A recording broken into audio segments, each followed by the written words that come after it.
Bonjour les amis, ça fait plaisir de vous retrouver pour une nouvelle vidéo. Aujourd'hui je vais vous présenter un véhicule qui me tient à cœur. Et le propriétaire, vous l'avez déjà vu, donc je pense que ça va vous faire plaisir aussi. Et notamment aussi, je tiens à vous remercier par rapport aux différents likes et commentaires que j'ai eu au sujet de la fameuse Mercedes. Et c'est le propriétaire de la Mercedes qui a présenté son nouveau véhicule. Pour ma part, vous pouvez me retrouver sur Instagram et ainsi, si vous voulez me contacter à travers ma petite boîte email pour des présentations. N'oubliez pas de commenter, de liker et de vous abonner si ce n'est pas déjà fait. Bon, arrêtons de parler et on rentre directement dans le vif du sujet. Le véhicule, il est là. Et ouais, God Save the Queen. Véhicule anglais. Avec le joli bleu. J'espère que vous m'entendez bien. Je vais pousser un peu plus la voix parce que là où on est, il y a un peu de vent. Mais je suis désolé, je peux pas faire contre la météo, malheureusement. Elle est magnifique. Elle est magnifique. Bon, on rentre dans le vif du sujet. Il est là le frérot. Salut. Comment tu vas? Ça va bien. Ça fait plaisir hein. Ça va, impeccable. Ouais. En tout cas, merci beaucoup encore pour la présentation de la Mercedes. Ah bah pas de souci. Ah ouais, qui a beaucoup plu. Et d'ailleurs, tu nous avais dit que tu allais revenir avec quelque chose de lourd. Et donc là qu'est-ce que c'est comme véhicule? Et dis-nous, enfin, présente-nous dans la globalité ton véhicule maintenant. Alors ça c'est un Jaguar. Ouais. XJ 300. D'accord. D'accord, c'est, on va dire, les anciennes Jaguar avec leurs anciens savoir-faire de 96. De 96. 96, ouais. Et elle a aussi un deuxième nom, c'est le XJ Sport. Voilà. D'accord. C'est la seule. Hein. XJ Sport, c'est X300. Ouais. C'est son nom en fait, clairement. Et c'est un moteur essence, une vieille anglaise. Une vieille anglaise, hein. Ouais. Alors, qui dit vieille anglaise, donc je vais te poser une question, dis aussi les soucis des anglaises ou pas? Normalement, les anglaises, elles sont connues, surtout les anciennes. Ouais. Elles ont une sale réputation, bon, dans les années 60 surtout. Elles avaient la réputation que les moteurs lâchaient au bout de 100 000 km. Et en fait, Jaguar, à l'époque, avait remédié en fait, depuis très longtemps à ce problème-là. Mais comme toute sale réputation, tu sais, ça colle à la peau. D'accord. Celle-là, si tu te renseignes un peu, moi je pensais que c'était pas fiable. Mais quand tu te renseignes un peu, ce modèle-là, ces années-là, c'est ce qu'il y a de plus fiable, aussi fiable que les anciennes Mercedes. Ouais. Fabrication du moteur très simple. Ils ont pensé en fait au SAV. Tu vois, donc tout ce qui est maintien, réparation, tout ce qui est entretien, c'est très facile. Et en fait, à l'époque, ils ne cherchaient pas à, entre guillemets, à embêter le client avec des soucis de pièces qui s'usent trop vite. Ouais. Tu vois, comme on connaît, on appelle ça des usures, on va dire, calculées. Sur ça, on essayait de faire des pièces qui duraient dans le temps. Et ça a donné ça, en fait. Moi, pour ma part, au niveau des anglaises, je suis pas trop calé. Je connais quelques modèles. Au niveau de la XJ, j'ai eu la particularité, la chance d'avoir conduit, mais les récentes, les modèles 2018-2019, en plus qu'ils ont été rachetés par Tata Mobile. Jaguar a été racheté par Tata Mobile, qui est un groupe indien. Mais j'ai conduit la version diesel, un 3 litres V6 de 300 chevaux biturbo. Franchement, j'ai pas été déçu du tout. Tu nous fais le tour du propriétaire? Allez, c'est parti. Allez, c'est parti. Donc là, le véhicule il est bleu. Est-ce que tu connais le code couleur du véhicule? Non. Ah non, du tout? Non. Je m'aperçois aussi qu'il y a beaucoup de chrome. Ça, c'est vraiment la touche british. À l'ancienne surtout. Hein. Ouais. Toutes les anciennes voitures avaient ça. Hein. Là, vous pouvez voir en plus que la calandre est chromée. Et en plus, j'aime bien en plus avec cette forme là, style un peu Bentley. Je crois qu'il y a vraiment la signature des anglaises. Hein. Grillagé, ouais. Grillagé. En fait, si tu veux, si tu regardes les Jaguars de l'époque, elles avaient cette calandre soit en bâton, je sais pas comment te le dessiner ou te le décrire. Genre type à la BMW? Ouais, clairement, ouais, c'est ça, ouais. Beaucoup plus serré. Et après, tu avais cette grille là qui était en forme de genre nid d'abeille, hein, mais c'est pas ça, c'est plus en cotte de maille. Et en fait, ça, c'est simplement pour dire que c'est une sportive. D'accord. Parce que ça veut dire que la petite option gris sport, en fait. Donc, si admettons, ça aurait été une version qui n'était pas sport, on aurait une autre calandre. Une autre calandre, ouais. D'accord. Mais tout est optionnable, je pense. Hein. Ah ouais, ouais. Et au niveau des roues, il y a une spécificité aussi qui change? Non, je pense pas, non. Après, je suis pas très calé sur Jaguar en règle générale. Je suis très voiture allemande à la base. Ouais. Mais celle-là, en fait, elle sort du lot. Elle me fait penser aussi à beaucoup d'allemandes de l'époque. Et si tu veux, moi, si j'ai eu envie de la prendre, c'est au-delà d'avoir trouvé une superbe affaire, etc. Il y a en fait ce côté en fait à l'ancienne, la classe, on va dire de l'époque, ouais. Mais avec une alliance de récent. Moi, ce que j'aime bien, c'est les feux, tu sais, bien séparés, les feux de croisement, les feux en plein phare, tu sais, vraiment en œil bien séparé. J'aime bien les clignotants qui sont juste en dessous. Ouais, typiquement des anglaises, hein. On a aussi même ce petit côté un peu à l'américaine avec les répétiteurs comme ça. Là, ici en face et en latéral.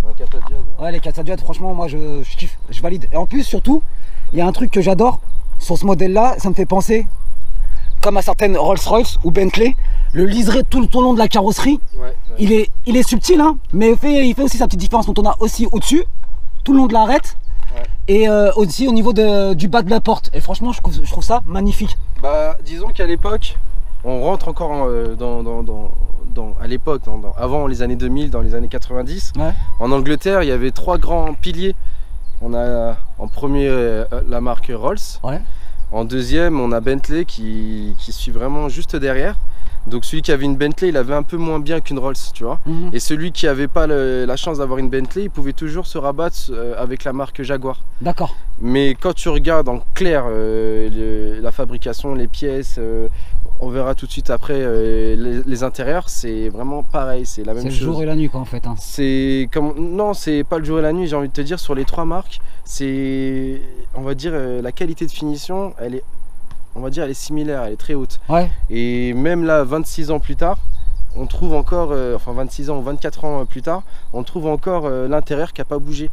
Ça c'est vrai. On verra le bois, on verra le cuir, on verra tout ça, ça bouge pas. À part la carrosserie qui est patinée, etc. Je pense faire un travail avec un carrossier prochainement. Ouais, c'est ce que j'ai aperçu là. Mais après, elle reste dans sa patine. Elle a encore là, bon, on va pas se mentir, c'est qu'on n'a pas, il a rien fait dessus. Je l'ai prise.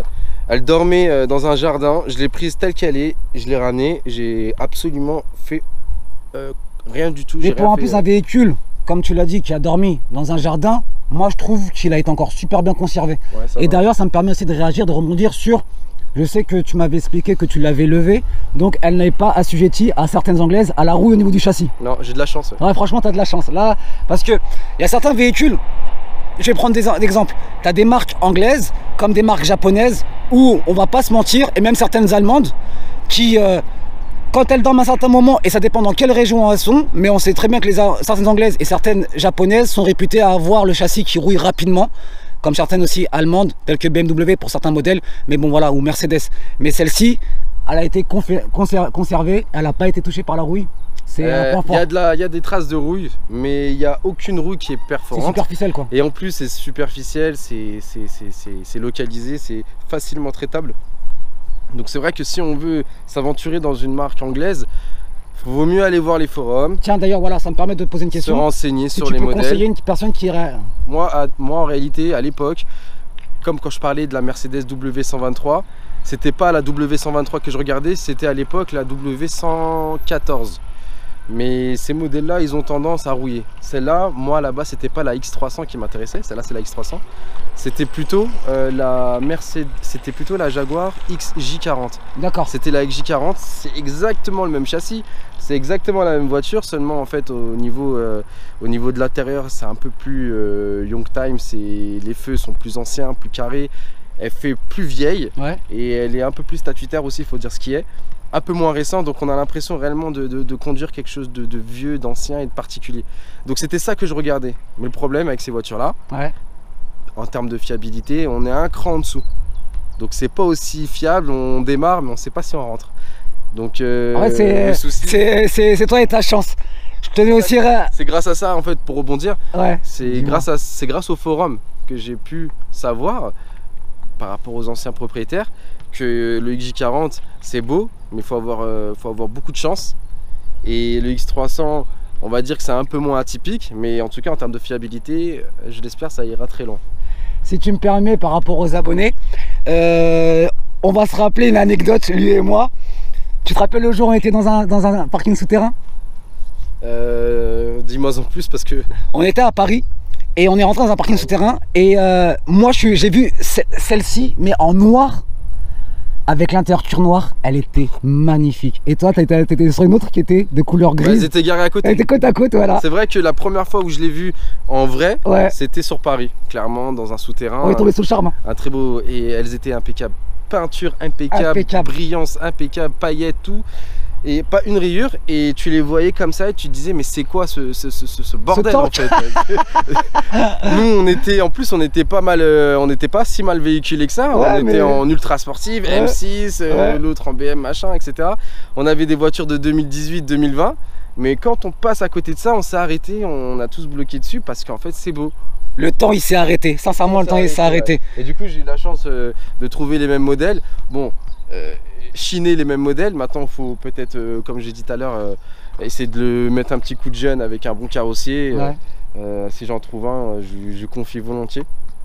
Mais ce qui m'a fait acheter cette voiture là, ce qui est très important, c'est on va dire l'état de la carrosserie, le moteur, l'état du moteur en règle générale, son étanchéité, tu regardes, et l'intérieur, parce que c'est des choses que tu pourras pas forcément facilement refaire, tu vois. Donc moi j'ai de la chance, la carrosserie, il n'y a pas de bosse, il n'y a pas d'éclat, il n'y a pas d'impact, c'est que de la peinture. Le moteur, on le verra tout à l'heure, il est bon, et l'intérieur est excellent. Donc à partir de là, on n'a que des bons points, que des points positifs. Après, il n'y aura plus qu'à prier que quand on lève la voiture, sous la culotte, si elle n'est pas complètement défoncée par la roue. Ok, si tu veux, on regarde le moteur. Bah c'est parti. Allez, c'est parti. Voilà, la particularité de ces bagnoles-là, c'est ce qui me fait aussi rêver.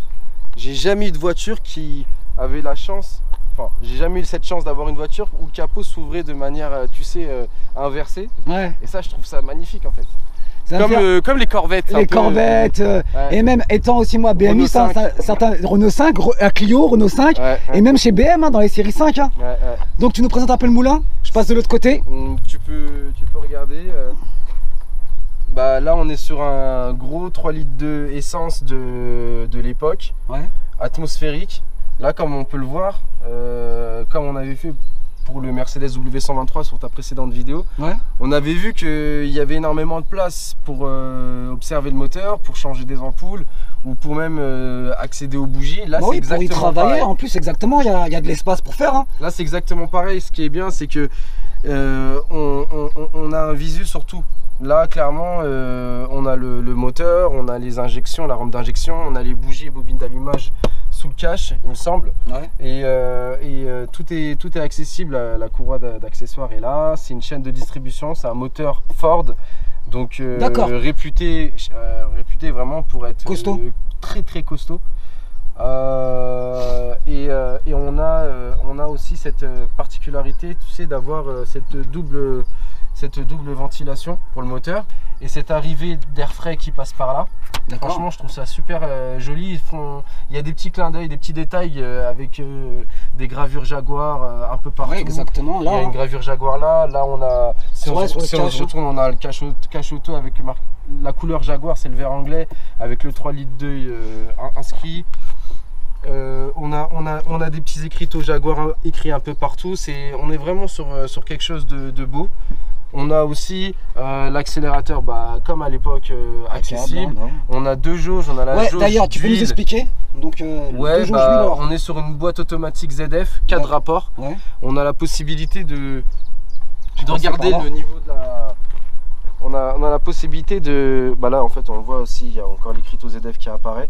Mais on a la possibilité de regarder avec les deux jauges où tu étais tout à l'heure le niveau d'huile du moteur qui sont là, et le niveau d'huile du moteur en rouge et en orange pour avoir en fait la quantité d'huile dans ta boîte. D'accord, ok, donc on peut vérifier le niveau d'huile au niveau de notre boîte de vitesse. Exactement. Ça c'est cool ça. Donc les points forts, pourquoi j'ai pris cette voiture, les points forts c'est le moteur, c'est chaîne de distribution, c'est atmosphérique, c'est très peu d'électronique, même si on a toutes les options suffisantes, vitre électrique, etc., direction assistée. C'est vrai qu'elle est très bien optionnée pour son âge. Moi personnellement. 96, c'est pas si vieux. Hein. Ah non, mais on est dans les débuts d'années 2000. En concurrence, je sais même pas il y a quoi dans les années 96 en France. Bah, en Renault, France, Peugeot, Citroën. T'avais le Laguna, t'avais la Safran. En 96, on ouais, avait Safran, ça, on avait la XM. T'avais la XM, t'avais la 605 de chez Peugeot. On avait la 605, etc. Et excuse-moi, moi quand je regarde ça et la 605 ou la XM, on est vraiment... on est largement sur un étage au-dessus.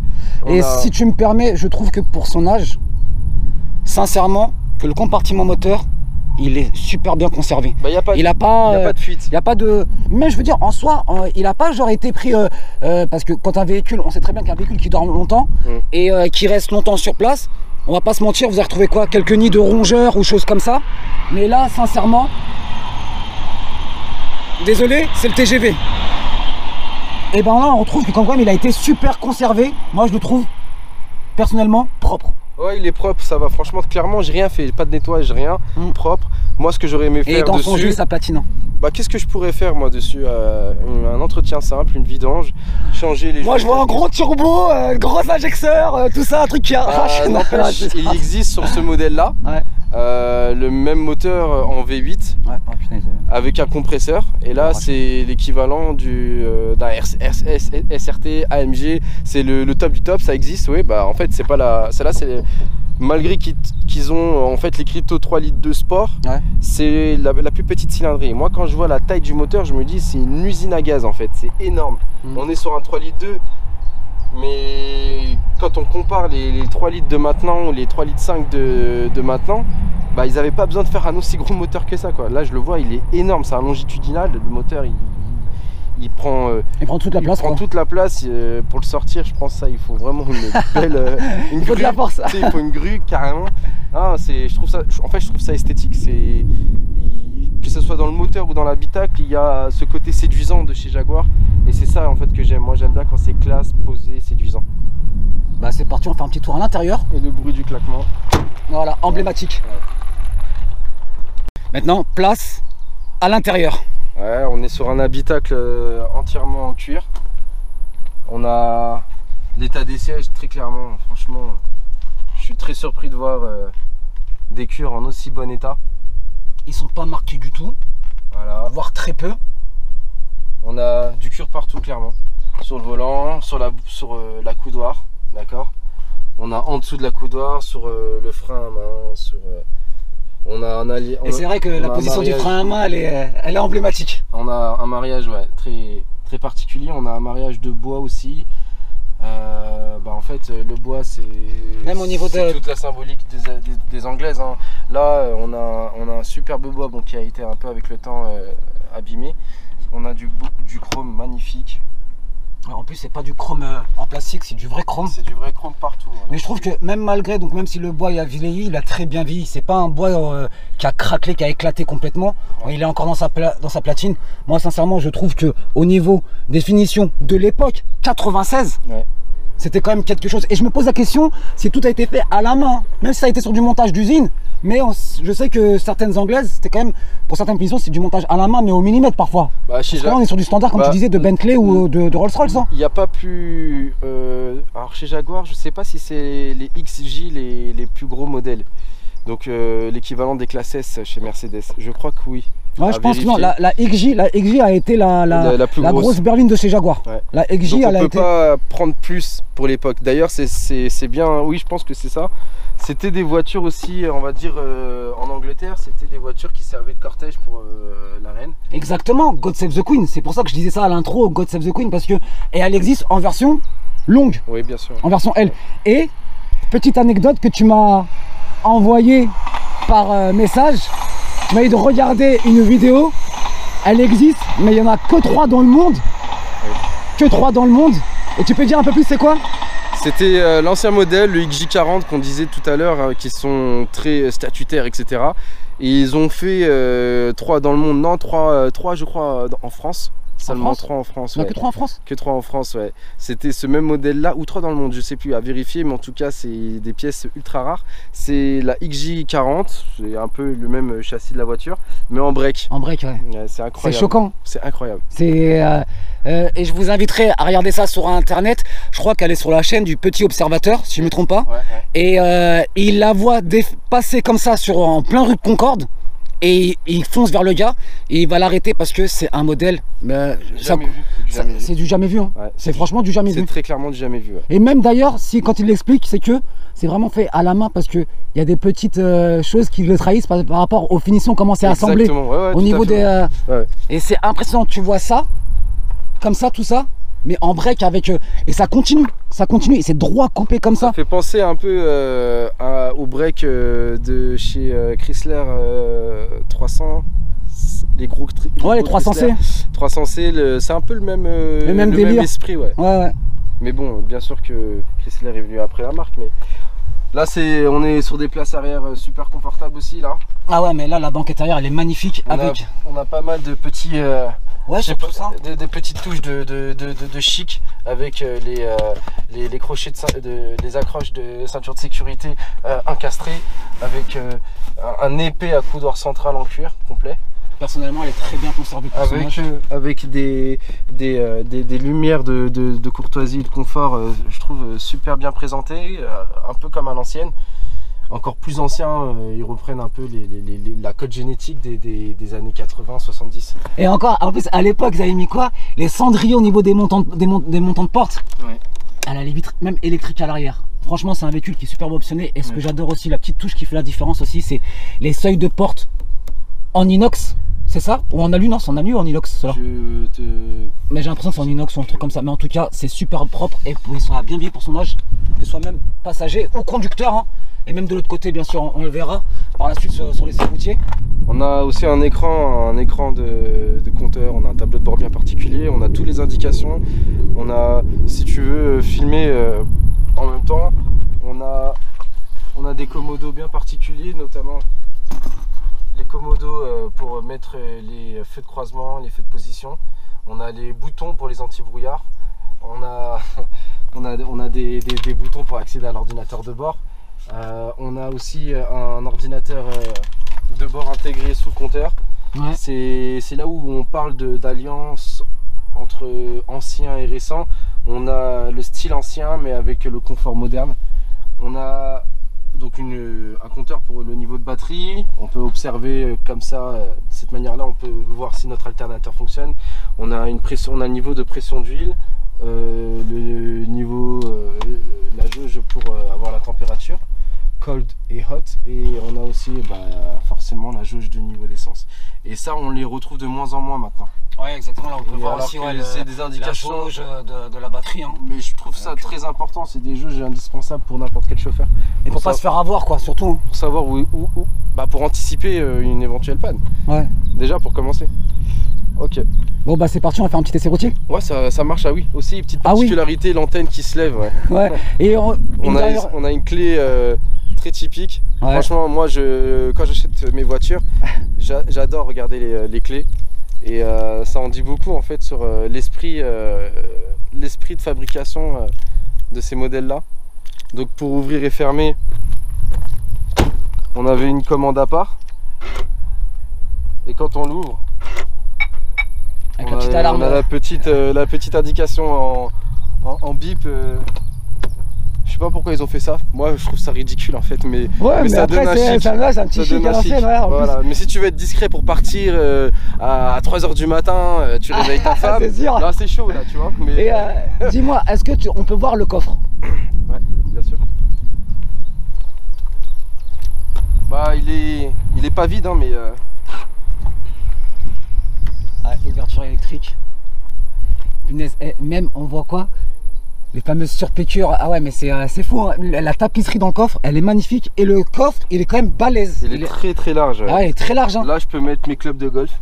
Ouais. Sans problème. Bah parce que Tiger Hood, hein, sa passion. Tu peux mettre des clubs de golf sans problème. Ouais. Quand tu regardes, tu sais, sur certains golfeurs, bah, ils mettent les clubs de golf sur les places assises arrière. Ouais. parce que ça rentre pas dans le coffre en fait. Ouais. Mais là tu vois que c'est assez large pour mettre, je sais pas, à croire que ça a été étudié deux, peut-être voire 3 valises. Ouais. Facile. Et il y a une petite touche, je sais que t'aimes et que j'aime aussi. Trappe à essence. C'est la trappe à essence, ouais, typique. Alors il m'est arrivé une dinguerie. Cette trappe à essence a été remplie d'eau après l'avoir lavé au rouleau. Ah merde. Et en fait ici, c'est là où c'est là où je me dis je l'ai pas bien lavé. En fait ici tu as un évacuateur d'eau. D'accord. Et en fait j'ai simplement frotté avec mes doigts et là j'ai vu en fait que ça fonctionnait très bien et toute l'eau est partie. Et toute l'eau partait et coulait en fait. Il y a une durite qui coule en dessous. Ouais. On le verra plus tard, mais il y a une durite qui est faite pour en fait évacuer en fait la présence d'eau ou autre chose qui vient s'engouffrer peut-être. Mais moi je trouve que cette partie-là, elle est vraiment trop mignonne. Elle a un style, un style, un chic du. Bah c'est pas tu vas à la station, t'es comme tout le monde ici quoi. Voilà ouais. Là tu fais différent. Mais vraiment tu t'en rends vraiment compte. Là on s'en rend vraiment compte que c'est vraiment que les Anglais qui ont ça. Bien sûr il y avait des Américaines à l'ancienne, bien sûr, qui avaient leur trappe qui était là, ou sinon au niveau de la custode arrière, telles que les Mustangs, ou après celles qui avaient arboré la trappe à essence sur le latéral près de l'Aillon, c'était la C Cobra, Shelby Cobra, qui avait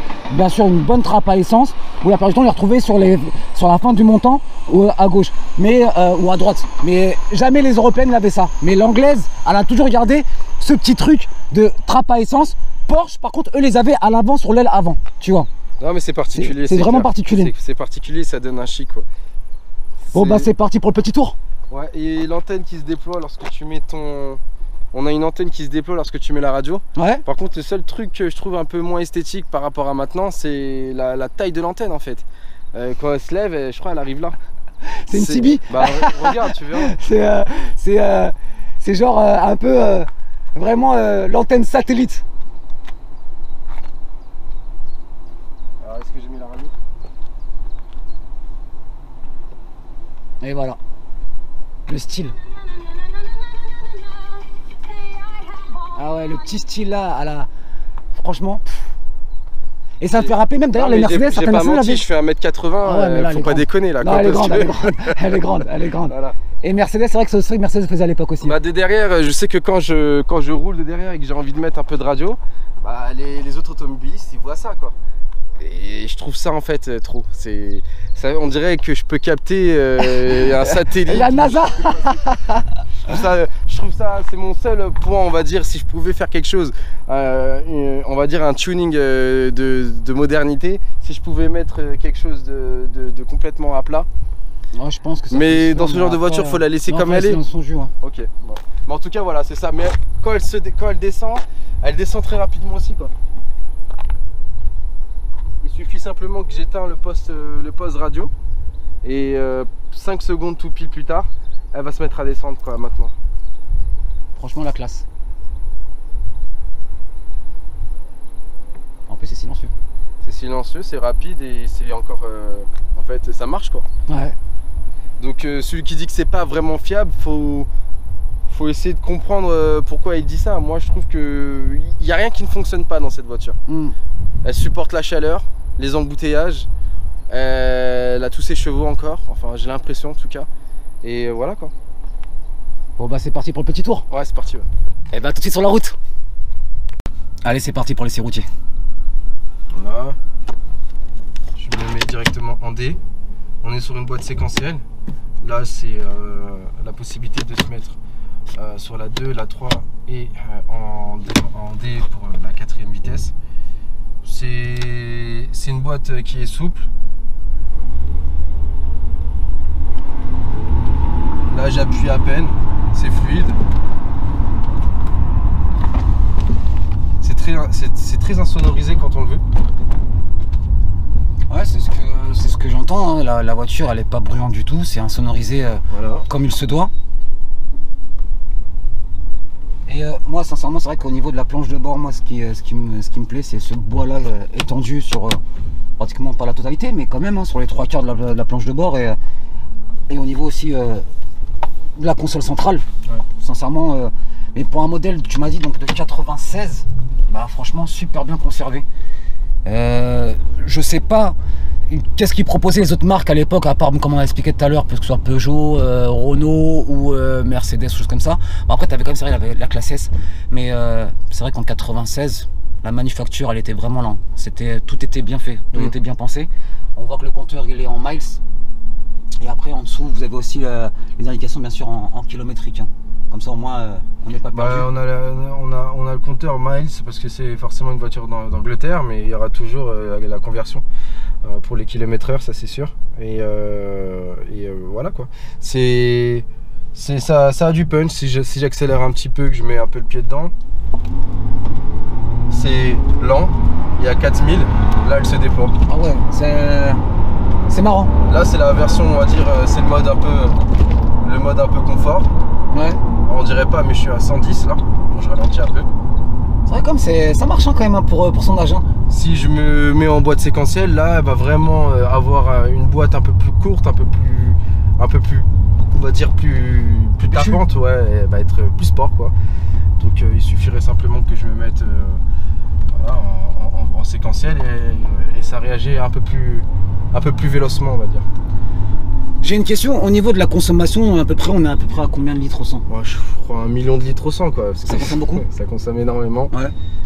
On est à peu près à 13 litres 5, si ce n'est pas 14 litres au 100.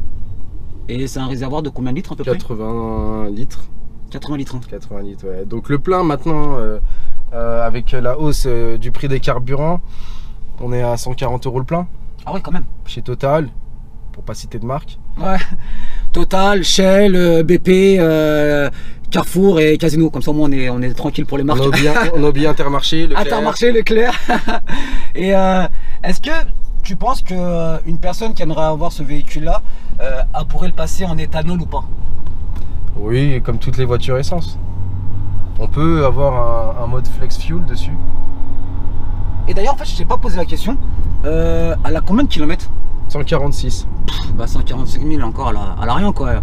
Elle a encore de quoi faire. Bah on a vu des modèles sur certains forums où des passionnés les avaient ramenés à 500 000 km sans changer le moteur, sans changer de boîte. La seule chose à changer c'est l'huile, l'eau. Ouais. Et c'est ça qui me plaît moi. Normalement une voiture c'est censé durer une centaine d'années. C'est ça une vraie voiture. En plus, surtout si le propriétaire est méticuleux et il fait ses entretiens en temps et en heure. Comme ça, tu es sûr que ça peut durer. Dès qu'il y a un petit voyant, hop, au garage. On peut pas faire...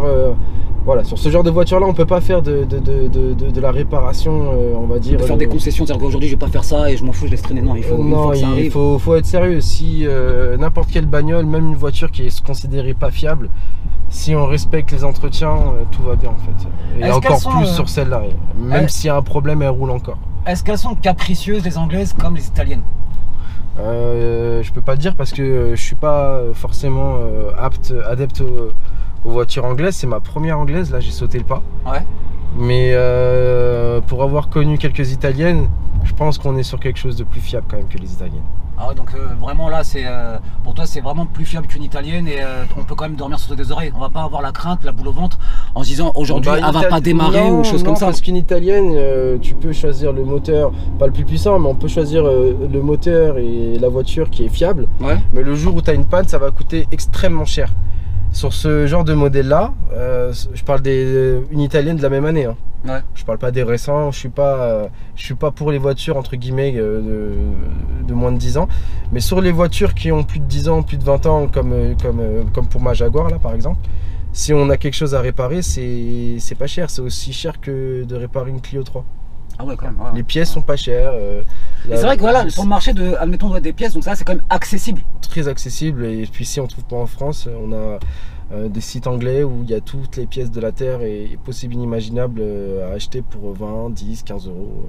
Une grosse pièce qui est censée coûter 500 € en France, bah, on va l'avoir pour peut-être 150 € en Angleterre. On a des très bonnes pièces reconditionnées, réusinées. Franchement, on n'a pas de souci à se faire. Le seul souci à se faire, c'est la consommation d'essence. Est-ce qu'elle est considérée à l'heure d'aujourd'hui, au jour d'aujourd'hui, comme un véhicule Youngtimer? Ça, je sais pas. Pour moi, la XJ40, elle est 100% pile poil dedans. Ouais. Celle-là, disons que elle sera Youngtimer parce que forcément, elle a 20 ans, elle a plus de 20 ans, elle reprend en fait exactement la génétique du XJ40 en fait. Pour moi, on est dans quelque chose d'ancien, mais dire qu'on est dans le Youngtimer, pas tout à fait. Elle reste encore un peu récente pour moi. Là, pour ces quelques mètres qu'on vient de faire, pratiquement ce 2 ou 3 km qu'on vient de faire, là, très peu, déjà, je trouve que c'est un véhicule, premièrement, qui est très silencieux, souple. Ça se voit, je le vois comment il est détendu, il est en train de chiller comme jamais. Et c'est un véhicule, je pense que ça va être une très bonne routière. Même d'ailleurs trop, on peut se faire avoir, je pense. Mais je suis déjà monté dans des véhicules qui avaient l'âge de celui-ci, voire un peu plus, voire moins d'ailleurs, autant pour moi, où il n'y avait pas cet agrément de conduite de souplesse, assez feutré, assez souple, même pratiquement, on va pas se mentir, qui sont carrément dégradés. Pourtant c'est des véhicules qui ont à peine 10 ans, quoi, même pas 10 ans. Mais là, je trouve que dans ce véhicule-là, dans ta voiture, je trouve qu'on est premièrement très bien installé, et puis on est bien. Bah sinon on est super bien assis, comme tu dis, regarde, c'est tellement bien étanche au niveau des fenêtres, au niveau des joints, au niveau, je sais pas, même au niveau des suspensions, on est sur, là on roule sur quelque chose de sinueux, on est sur ah, c'est pas ferme, on est en ville, c'est ça, en fait, clairement, voilà ce que je trouve, c'est que quand tu vas avoir une conduite sportive sur autoroute et que tu veux prendre un virage, aller à 150, 160, elle bouge pas, elle vire à plat, la voiture est basse. Mais par contre, au niveau des suspensions, on a aussi ce côté souple, moelleux. Ouais. On a le confort aussi. Il faut dire que sur les sièges dans lesquels tu es assis, on est sur du gros cuir bien, regardez, bien faire, mais en même temps tendre. Là, on est très bien. On est très bien. Et je sais pas si tu es comme moi, là, je commence à un peu être en âge là, parce qu'en fait, si tu veux, rouler avec celle-là, les fenêtres fermées sans mettre de ventilation, il faut qu'un peu. C'est très étanche. Donc si jamais je veux mettre un petit peu de ventile, là, bon, voilà, j'ai le bouton de la ventilation. Ouais. Là, je l'ai mis en marche, je mets un peu de force. Ah oui. Là, on peut tomber vite malade. En fait, ça réagit tout de suite. Ah, c'est instantané. C'est instantané. Là, j'ai plus chaud. C'est un truc de fou. C'est un truc de fou. Et franchement, je surjoue pas. Hein. C'est instantané. C'est waouh. Et ta boîte de vitesse, donc c'est une boîte 4. Hein. C'est une boîte 4 rapport ZF. Longue. Les rapports sont longs. Ouais. Et très longs même. Et bon, long, très long, je sais pas, mais en tout cas à 130 km/h sur un compteur qui affiche 7000 tours minute. On est bah là on voit très bien à 130 km/h. Si je me bloque à 130, 140 km/h, je suis pile poil juste en dessous du 3000 tours minute. Ah ouais. Donc ce qui fait que ça consomme quand même sur un essence. On prend le quota. Ah merde, je sais pas ce que je suis en train de faire. On est en train de prendre le quota poids, puissance. Le fait est qu'on n'est pas sur un moteur muni d'un turbo. Du coup, bah le moindre effort qu'on va vouloir demander à la voiture, ça va te coûter énormément en carburant, tout simplement. Bah en tout cas, personnellement, j'ai été convaincu par l'essai routier de celle-ci. Je suis bluffé par rapport à, comme je l'ai dit si bien, à l'assise, à l'agrément de conduite, à la souplesse du véhicule. On a une direction super souple, ouais, elle fait 5 mètres. Est-ce que tu as eu l'impression que j'ai été gêné? Je roule depuis tout à l'heure à une main exprès. J'ai une main qui est posée. Pour un véhicule de 5 mètres et avec... Elle passe partout. Voilà, et le rayon de braquage, ça va, il est... Il y a mieux, mais on s'en sort après quand on a l'habitude de de rouler de manière à l'anglaise, c'est-à-dire avec le volant à droite. Bah, on a des repères. On a des repères et par exemple là, si on filme ce qui se passe devant, voilà quoi. C'est la fête. Je sais que le capot touchera pas. Là, si je veux aller à droite, bah, j'ai mes yeux qui se concentrent plutôt sur le trottoir de droite pour être sûr que je vais pas taper quelque chose sur le côté gauche. Bah, c'est vrai parce que pour les personnes qui l'ont pas remarqué, c'est un véhicule à conduite à droite. Donc, exactement. Voilà. Bah, après voilà, c'est un coup à prendre. Et voilà, c'est pas compliqué. Surtout en boîte automatique, n'importe qui peut se permettre d'acheter une voiture anglaise, c'est moins cher. Ouais. C'est atypique. Moi, je vois la route d'une autre manière. C'est pas forcément désagréable. Et c'est ce qui fait le cachet du véhicule, quoi. Ouais, c'est ça. Voiture anglaise, conduite à droite, hein, à l'anglaise. Voilà. Là, il y a un petit dodan là. Voilà, franchement, ça reste super souple. Moi, je valide à 100%. On va se remettre sur le spot si tu veux. Pour tester un peu le mode un petit peu sport de la bagnole, hein, pas de souci. En tout cas, faites-moi savoir de vos avis dans les commentaires. Ça me ferait vraiment plaisir de savoir ce que vous en pensez sur ce véhicule. Moi personnellement, ça y est, hein, vous avez pu apercevoir sur mon visage et sur la façon que j'en parle du véhicule, je valide et je kiffe à 100%. Voilà, par exemple, là on est sur un bout de chemin très serré là. Ouais. Mais si je veux faire demi-tour, voilà, ça se fait rapidement, quoi. Bah ça va, en plus son rayon de braquage, ça va, il est quand même, il est bien, il est pas médiocre. Bah il est pas médiocre, si on veut s'imaginer avoir une voiture comme ça sur Paris et faire ce genre de truc, il faut être un minimum, tu sais, je veux dire, un minimum confiant. Là, voilà, c'est très facilement fait. Voilà. En tout cas, ça m'a fait vraiment plaisir aujourd'hui que tu m'aies présenté ta fameuse Jaguar. Ouais. J'espère que ce véhicule vous a plu. Est-ce que tu as des réseaux sociaux? Non. Non. En tout cas, moi, pour ma part, vous pouvez me retrouver sur les réseaux sociaux tels que Instagram. Je ferai une page Facebook incessamment sous peu. Vous pouvez, comme je vous dis, me contacter à travers ma boîte email qui sera dans les commentaires. Je vous inviterai à vous abonner si ce n'est pas déjà fait, de commenter, un maximum de pouces bleus et de partage. Et puis je vous dis à très vite. Et encore, je te remercie beaucoup de m'avoir présenté aujourd'hui. Il n'y a pas de souci, ça me fait plaisir. Et on se dit à bientôt. On se dit à bientôt sur le Jaguar. Et ouais, à bientôt. Allez, ciao.